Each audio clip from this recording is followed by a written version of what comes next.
חדרים בו שהוצאנו מהם את כל הדברים שמצאנו, גם ממלח, גם דברים של שהייה, מחבלים.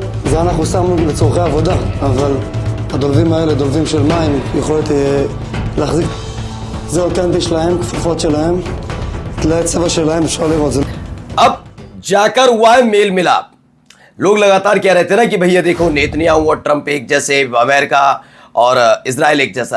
अब जाकर आप कहेंगे ऐसा क्यों? क्योंकि एक तरफ ट्रंप बड़ी बड़ी टींगे आके हमने ये कर दिया वो कर दिया, जबकि पूरी दुनिया देख रही है कि ईरान अमेरिका पर भारी पड़ा है।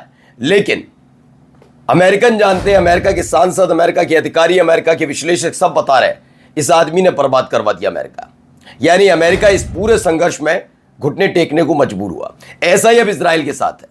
दरअसल अब तक इजराइल की तरफ से ऐसा हो नहीं रहा था, लेकिन अब इजराइल के प्रधानमंत्री जहां बेंजामिन नेतन्याहू दावा कर रहे हैं कि हमने ये बर्बाद कर दिया, वो बर्बाद कर दिया, हिजबुल्लाह बर्बाद कर दिया, ये कर दिया, इन सब के बीच अब इजराइल से ही खबर निकल कर आई है। पोल कह दिया, बकाया बताया गया कि हर मोर्चे पर नेतन्याहू फेल हुआ, यानी गाज गिरने जा रही है नेतन्याहू पर। यही नहीं, आपको दिखाएंगे खबर। ट्रंप बाबू अगर कुछ ना बोले, वो आदमी का खाना नहीं पचता, आधा एक घंटे के अंदर कुछ बुट्टो सोशल पर ना लिखे, फिर लिखा, फिर रायता फैलाया, फिर फजीहत कराई, और भी कई जगह से खबर निकली है। खास तौर पर लैकडाउन से जो खबर निकली वो भी आपको दिखाते हैं। नमस्कार, मैं हूं प्राज्वल गौतम और आप देख रहे हैं the live TV. The live TV, सच सबसे आगे। सबसे पहले शुरुआत इस खबर से जरा देखिए। Israeli military failed on all fronts. जी हां, ये पोल कराया गया, पूछा गया कि क्या लगता है इजराइल की आर्मी ने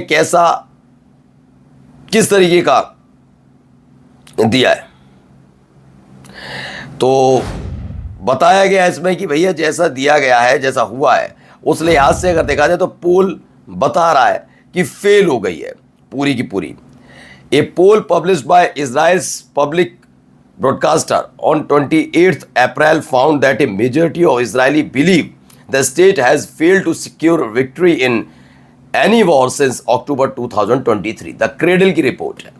इनके मुताबिक 2023 7 अक्टूबर 2023 को जब यह हमला पहला हुआ, उससे लेकर अब तक ये देखा जाए तो फेल रही है, पूरी तरह से ये फेल होती हुई नजर आई, ऐसा दावा किया गया। और ये देखिए इसके बाबत रिपोर्ट भी है, सुन लीजिए। צריך כל הזמן, גם כשהוא נלחם בעזה, להכין את עצמו למלחמה בלבנון, להיות ערוך להתפתחות של מערכה גדולה באיראן. היה חשש שלא יהיה לנו מספיק חימושים כדי לעצור את ברירת הטילים המדויקים האיראנים ושל החיזבאללה שיומטרו ברחבי מדינת ישראל.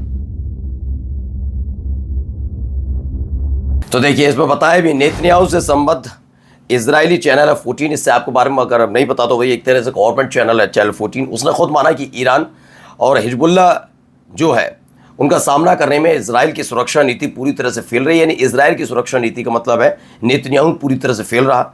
ईरान और हिजबुल्लाह की ताकत देखकर इजरायली पूरी तरह से सन्न रह गए, ऐसा दावा किया गया है। यानी हालात पहले की से ज़्यादा बदतरफ होते हुए नजर आएंगे।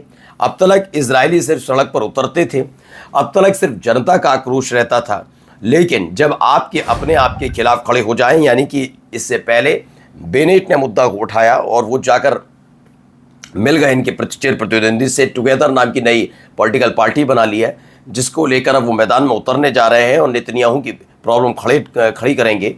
तो वहीं दूसरी तरफ चैनल 14 जैसे चैनल भी समझ गए, क्योंकि वो नेतन्याहू का चैनल नहीं है, ये चैनल अमूमन सरकारी चैनल है और सरकार के अंदर अब नेतन्याहू का विरोध ज़बरदस्त होने लगा है। अब जब ऐसी हरकत होने लगी है तो देखिए क्या क्या किया जा रहा है। पहले ज़रा ये देखिए, देख रहे हैं अटैक, एक के बाद एक अटैक की खबर है। ये भी खबर निकलकर सामने आई, कैसे अटैक किया है, बेतहाशा, देखिए बेतहाशा धुआं। ये सब काम करके अपने आप को सही साबित करने की कोशिश हो रही है। Israel just set off massive explosions near Al Antara in the Marjan district, the third strike in the area this week. दक्षिण Lebanon is still a live war zone and the buffer zone logic gives Israel an indefinite license to keep striking। ये बात किसी को समझाने की अब ज़रूरत बची नहीं है भाई। इसलिए बची नहीं है क्योंकि क्या है कि लेबनान को समझाना है, लेबनान की सरकार को, लेबनान को मतलब लेबनान की सरकार को नहीं तो सेना को तो समझना चाहिए।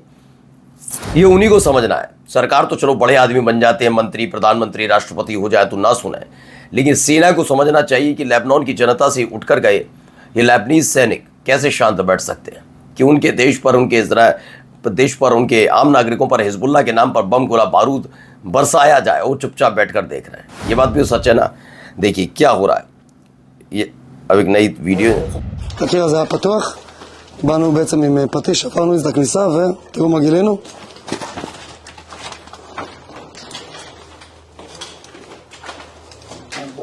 אפשר לראות פה חדרים, זה חדרים כבר שהוצאנו מהם את כל הדברים שמצאנו, גם ממלח, גם דברים של שהייה. מחבלים היו פה ממש יום לפני שהגענו, ממש יום לפני, נמצאים בפנים. אנחנו מוצאים את כל הנשקים האלה, את כל הדברים לשהייה של המחבלים, ואנחנו מבינים שהיה פה מחבלים. तो दरअसल इसमें एक बाकायदा पूरी हिजबुल्लाह की टनल दिखाई गई है, टनल है खंतारा जहाँ पर भी हमला हुआ है। दावा किया गया है कि बहुत बड़ी है हिजबुल्लाह की, तकरीबन 25 मीटर अंडरग्राउंड, यानी 10 किलोमीटर, कहाँ से 10 किलोमीटर, इजरायली बॉर्डर से सिर्फ 10 किलोमीटर की दूरी पर ये 25 मीटर अंडरग्राउंड है।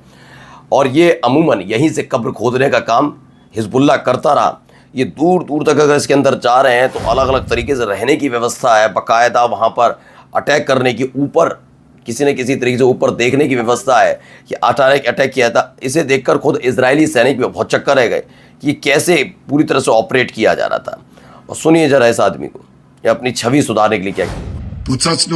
They blew up a massive Hezbollah terror tunnel today. We are destroying their terror infrastructure. We are killing dozens of their militants, and more is yet to come. We are operating within the security zone, south of the Litani, north of the Litani, in the Bekaa, in northern Lebanon. And a few weeks ago, I instructed a special project to eliminate the drone threat. It will take time, but we will take that. तो ये बता रहे हैं क्या कह रहे हैं। Israeli prime minister Benjamin Netanyahu says Israel has destroyed a massive Hezbollah terror tunnel, warning that more is yet to come as operation continue. इन्होंने कहा हमने एक टनल, सुनो इजरायलियों, मुझसे नाराज मत हो, हमने तो एक टनल उड़ा दी है। यही गजा के अंदर ये कर रहे थे। सवाल ये उठता है कि ऐसे ही दावे पहले भी जब किए गए, हिजबुल्लाह ख़त्म कर दिया, उनका हेडक्वार्टर ख़त्म, उनके लोग ख़त्म, हिजबुल्लाह ख़त्म हुआ क्या? जब उनके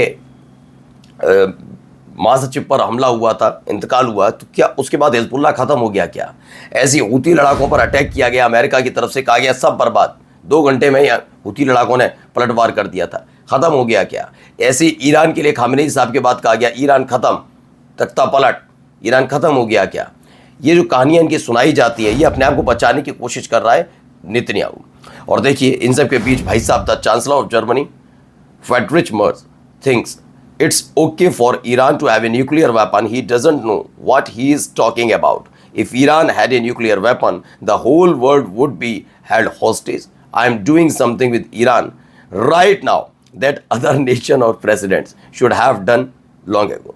No wonder Germany is doing so poorly, both economically and otherwise. President Trump लिखते हैं। अब फिर वही जर्मनी पर आ जाइए, जर्मनी के बारे में बोलिए। ये that attack Germany. If you can't defeat Iran, then attack Germany, both economically and otherwise. देखिए ये धमकी देने पर उतारू हो गया ये आदमी। अगर आप ईरान को नहीं हरा पा रहे, उन्होंने लिखा भी ईरान इन हैदराबाद, उन्होंने कहा अगर तुम ईरान को नहीं हरा पा रहे तो जर्मनी पर हमला करोगे इकोनॉमिकली और ये करके, क्योंकि जर्मनी तुम्हारी बात नहीं सुन रहा। अब देखिए यहाँ पर एक रिपोर्ट और है। לוחמיו איבד 50 כפרים בקו המגע שצה"ל עובד בהם גם עכשיו, גם במה שנקרא so called הפסקת אש הזאת. צה"ל ממשיך בהשמדת תשתיות, ממשיך בעצם לייצב את קו... तो Israel Minister Amichai Chikli confirmed the IDF is destroying infrastructure in southern Lebanon to stabilize the new borderline of the state of Israel. He just dropped it, you know, like it's a normal thing. बिल्कुल सही बात। और जाते जाते जरा ये देखिए यहाँ क्या हो रहा है, एक अटैक और कुछ ऐसे हमले भी।